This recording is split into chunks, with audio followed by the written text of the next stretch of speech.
अस्सलाम वालेकुम everyone, this is Mohammad Faizan and people are watching Taleem Tak YouTube channel. दोस्तों, कैसे हैं आप सब लोग? उम्मीद करता हूं कि आप सब लोग बिल्कुल खैरियत से होंगे। सऊदी काउंसिल ऑफ इंजीनियर्स के हवाले से एक अपडेट लेके आया हूं जिसको मैं आप लोगों के साथ शेयर करना चाहूँगा।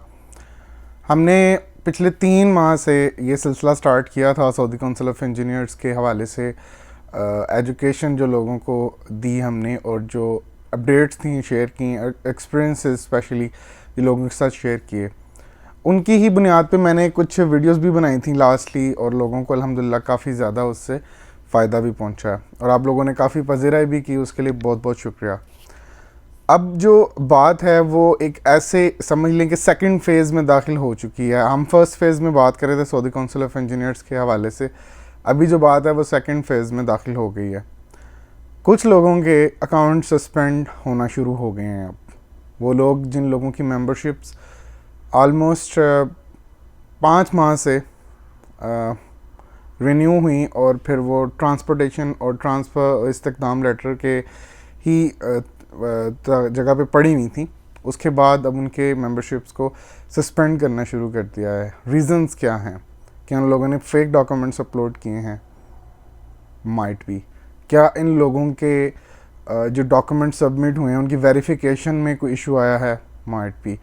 अब ये ऐसा एक पहलू है जिसके ऊपर मैं मतलब खुल के बात करना चाहता हूँ आप लोगों से, और आप लोगों की राय जो है उसको कमेंट्स में आप लोग लिखें कि आप लोगों के एक्सपीरियंसेस क्या हैं। जैसे मैं आप लोगों को कह रहा था कि आप लोग अपने एक्सपीरियंसेस शेयर कर सकते हैं कमेंट्स में, और जो लोग चैनल पे नए आ चुके हैं वो चैनल को सब्सक्राइब भी कर सकते हैं और hit the bell icon also. उससे होगा ये कि जो भी मैं कोई कंटेंट बनाऊंगा तो आप लोगों तक उसकी अपडेट्स आ जाएंगी। तो नंबर 1 पे हम बात करते हैं कि लोगों ने डॉक्यूमेंट्स अपलोड किए। अपलोड करने के बाद उनको उनके बिल के ऑप्शंस आ गए, ठीक है। रिन्यूअल मेंबरशिप के ऑप्शंस उनके पास इनेबल हुए, और कईयों के तो पहले भी इनेबल थे, कईयों के बाद में हुए। यकीन वेरीफाइड हो गया, जवाज़ात भी अपडेटेड हो गया। लेकिन ये सारा कुछ रिन्यू करने के बाद हुआ, यानी कि उन्होंने जो बिल था उसको पे किया, उसके बाद उनकी मेंबरशिप रिन्यू कर दी गई। अब आते हैं सस्पेंशन की तरफ। कुछ लोगों के तो 1 महीने के अंदर अंदर सस्पेंड हो गए, कुछ लोगों के 4 माह के बाद हुए, कुछ लोगों के 5 माह, और कुछ लोगों के 6-7 माह के बाद भी अकाउंट सस्पेंड होना शुरू हो गए। रीज़न्स क्या हैं? मैंने एक एक्सपर्ट से बात की, उन्होंने मुझे बताया कि रीज़न्स ये हैं कि तदकीक के ऊपर मैंने वीडियोस बना रखी हैं। तदकीक इनका एक अदारा, आप लोगों को पता होगा।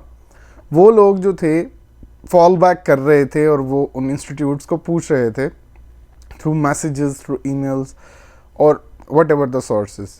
उनको रिप्लाई जिस तरह अकॉर्डिंगली आते रहे हैं, उनके डॉक्यूमेंट्स जो है वो वेरीफाई होते रहे, उनको परमानेंट मेंबरशिप मिल गई। अब चूँकि यहाँ पे बड़ा इशू ये है कि लोगों को समझ नहीं आ रही कि उनके अकाउंट सस्पेंड क्यों किए गए हैं। चले हम यहाँ पे एक एक्सपीरियंस की बात करते हैं। मेरे पास एक पाकिस्तानी भाई हैं, उन्होंने रब्ता किया और उनके पास खैबर पख्तूनख्वा के एक टेक्निकल बोर्ड का डिप्लोमा था। उन लोगों ने उस डिप्लोमा को अपलोड किया, और अपलोड करने के बाद उनको 1 माह के अंदर अंदर सस्पेंशन आई और उनका अकाउंट ब्लॉक कर दिया गया। अब वो जो रिक्वायरमेंट कर रहे हैं वो कह रहे हैं कि जी वहाँ से वेरिफिकेशन लेटर लाएं। ये क्यों होता है?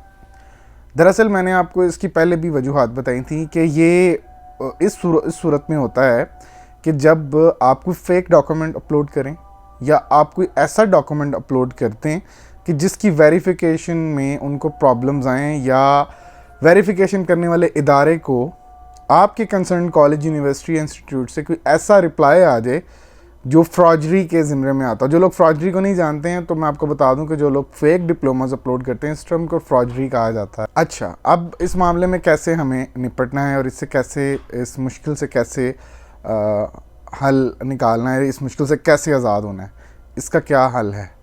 तो इसका हल घबराना बिल्कुल नहीं है। अगर आपकी मेंबरशिप सस्पेंड हो जाती है for some reasons, so you can call to Saudi council of Engineers, और you can freely go to Saudi council of Engineers office. उनसे जाके बात करें, उनको कहें कि क्या रीज़न्स थे जिसकी वजह से हमारी मेंबरशिप आपने सस्पेंड कर दी। क्योंकि अगर आप जाके बात नहीं करेंगे तो वो भी यही कंसिडर करेंगे कि आप लोग फेक हैं, आपके डॉक्यूमेंट्स फेक हैं और आप डर चुके हैं इसलिए आप नहीं आ रहे। तो you must have to visit Saudi council of engineers. जब तक आप जाएंगे नहीं, आपको पता नहीं चलेगा कि रीज़न्स या इशू क्या हैं। तो वीडियो बनाने का मकसद सिर्फ एक अवेयरनेस थी कि आप लोगों को पता चल सके कि सऊदी काउंसिल ऑफ इंजीनियर्स के रिगार्डिंग क्या क्या इश्यूज़ चल रहे हैं। एक तो सस्पेंशन का इशू था जो मैंने अभी आपको बताया, इसके अलावा कुछ लोगों के डॉक्यूमेंट्स रिजेक्ट किए जा रहे हैं। तो मेक श्योर मैं आपको बता दूं कि अपने डॉक्यूमेंट्स की जो पिक्चर्स हैं उनको अच्छे तरीके से स्कैन करके प्लेस करें। और एकेडमिक अचीवमेंट्स में जिसमें डीएमसी आती है और आपका फ्रंट साइड डिप्लोमा की और बैक साइड जो है 2 इयर्स जो डिप्लोमा है उनके लिए अटेस्टेशन लाजमी है मिनिस्टर ऑफ फॉरेन अफेयर की। अगर 3 इयर्स आप अपलोड कर रहे हैं तो मेक श्योर कि आपके डिप्लोमा के ऊपर जो रिक्वायर्ड अटेस्टेशंस हैं वो मौजूद हों, जिसमें सऊदी एम्बेसी है, सऊदी कल्चर है और इसके अलावा मिनिस्टर ऑफ फॉरेन अफेयर्स है, IBCC है, ये तमाम अटेस्टेशन लाजमी मौजूद हों। तो इसी के साथ मुझे इजाज़त दें, एक नेक्स्ट वीडियो के साथ दोबारा फिर हाजिर होऊंगा। तब तक के लिए अल्लाह निगहबान, पाकिस्तान जिंदाबाद। This is Faizan signing off. अल्लाह हाफिज़।